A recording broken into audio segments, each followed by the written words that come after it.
eu vou confessar uma coisa para vocês, eu odeio esta questão. Eu odeio isso com todas as minhas forças.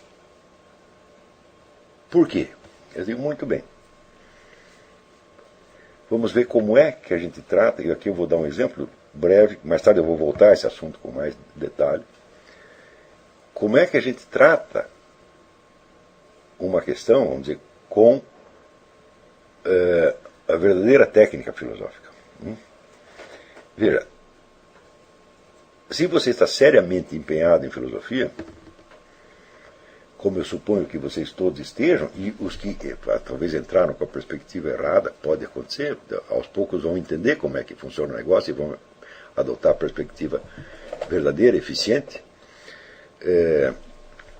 Então, vocês não podem aceitar qualquer questão. Porque essas questões, onde são colocadas para você como enigmas e como pegadinhas. E quem gosta disso é o diabo. Quer dizer, o diabo gosta de colocar para você questões que não tem saída, que você fica atrapalhado, que você fica louco para encontrar uma resposta, e você vê correndo atrás da resposta como um cachorro que você tivesse amarrado uma salsicha no rabo dele e ele fica correndo ali. Tá? Então as pessoas estão correndo atrás da salsicha faz séculos. Tá entendendo?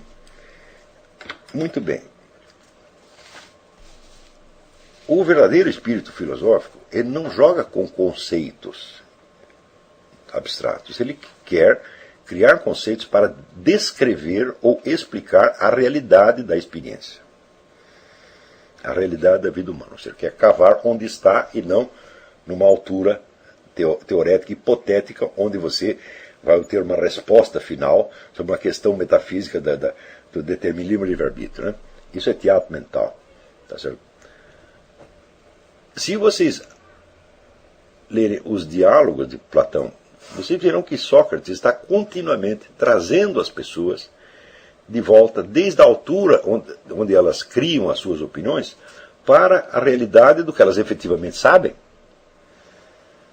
Às vezes até mostrando a ela que elas sabiam mais do que imaginavam. Elas estavam curtindo um falso conhecimento inventado, construído, quando na verdade, se procurassem dentro de si mesmo, encontrariam mais conhecimento, tá certo? Simplesmente pelo método da confissão, como ele faz no diálogo Mênon com o escravo analfabeto. Eu não sei se o exemplo que Platão inventou ali, de mostrar que o escravo sabia alguma coisa de geometria, eu não sei se esse exemplo é totalmente adequado, mas é uma imagem, uma figura de linguagem, para dizer, olha, tem muita coisa que você já sabe, e que basta você declarar as coisas como elas são, tá certo? E você vai descobrir que você tem um depósito de conhecimento enorme. Você não precisa inventar, não precisa criar nada, não precisa construir nada. Então, mas quando vem alguém e lhe coloca essas pegadinhas, como por exemplo determinismo e livre-arbítrio,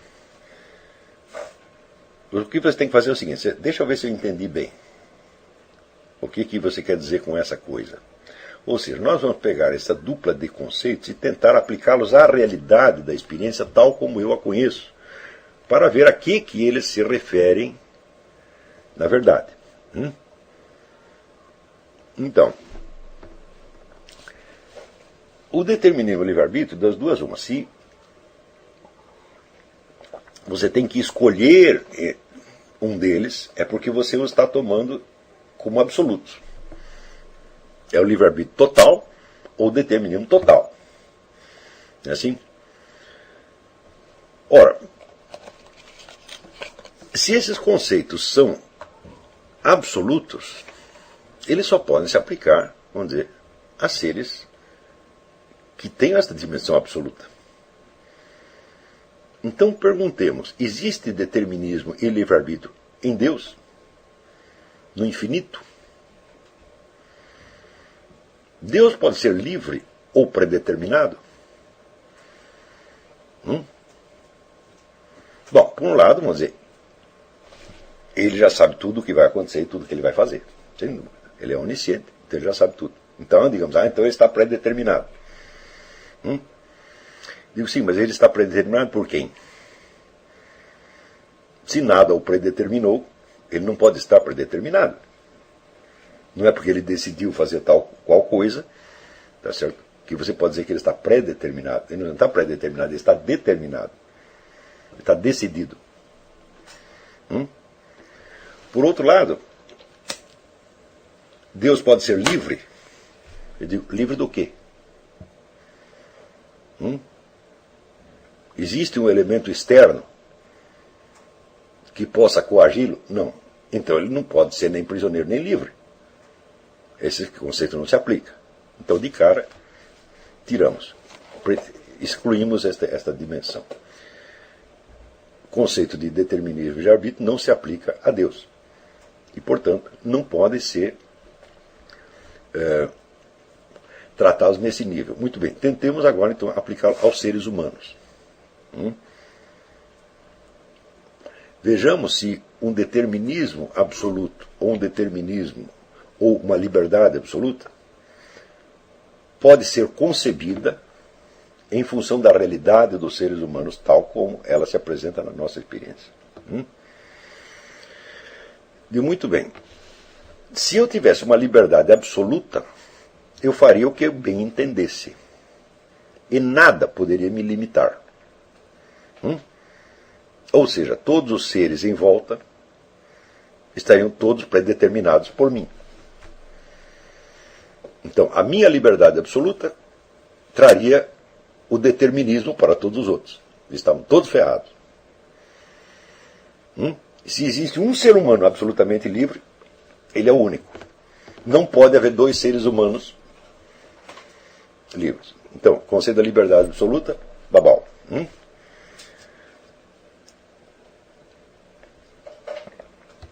Se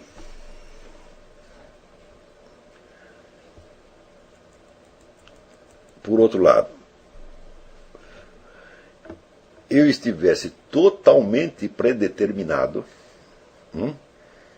os meus pensamentos também estariam predeterminados. E não haveria possibilidade de eu me colocar alternativas. Se eu estou predeterminado, os meus conhecimentos também estão predeterminados. Estão predeterminados todos desde já, e eu tenho em mim já o conjunto de todas as predeterminações que me definem.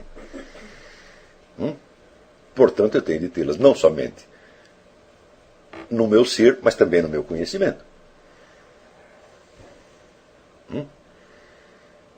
Então, se eu fosse totalmente predeterminado, eu não poderia colocar esta questão. Então, vemos, primeiro excluímos determinismo de arbítrio do plano divino. Não podemos, não se aplicam a Deus. Tomados como conceito absoluto, também não se aplicam a mim. Agora eu vou lhe dar um exemplo. Você se apaixonou pela fulaninha. E você quer pedi-la em casamento. E você sabe que ela está apaixonada por você. Você sabe que você não é nenhum idiota. Você já percebeu o negócio. Então você vai pedi-la em casamento e você sabe que ela vai aceitar. Ela fez isso por determinismo ou por livre-arbítrio?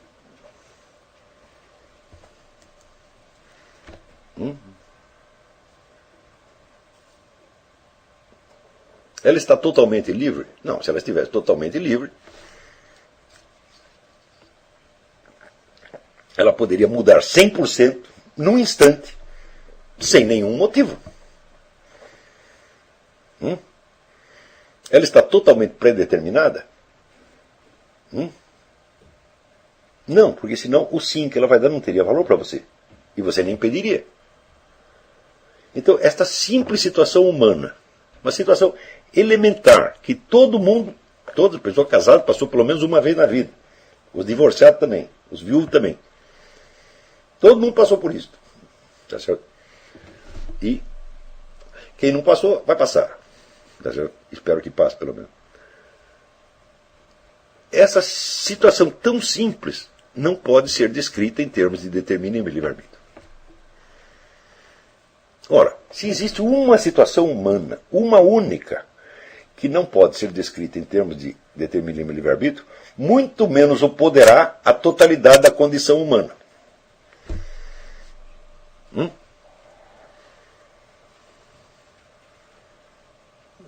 Então, eu queria saber quem foi o filho da puta que inventou este problema. Inventa dois conceitos extremos, absolutos, e joga para você e quer que você escolha. Se você escolher um, está errado. Se você escolher o outro, também está errado. Se você escolher uma mistura dos dois, também está errado, porque a mistura os anularia automaticamente. Se você disser, nós somos meio determinados e meio livres, você não disse nada. Não preciso explicar muito isso. Vocês são inteligentes, entenderam o conceito, que é meio determinado, meio livre, não é determinado nem livre, ele é uma terceira coisa, que você não sabe explicar o que é. Então, muito bem, é essa terceira coisa que interessa. E essa terceira coisa é a realidade da condição humana com toda a sua complexidade. Existem centenas de conceitos filosóficos que são só pegadinhas. São fuga da realidade. Você não pode descrever. Se você não pode descrever a realidade naqueles termos, para que usar esses termos?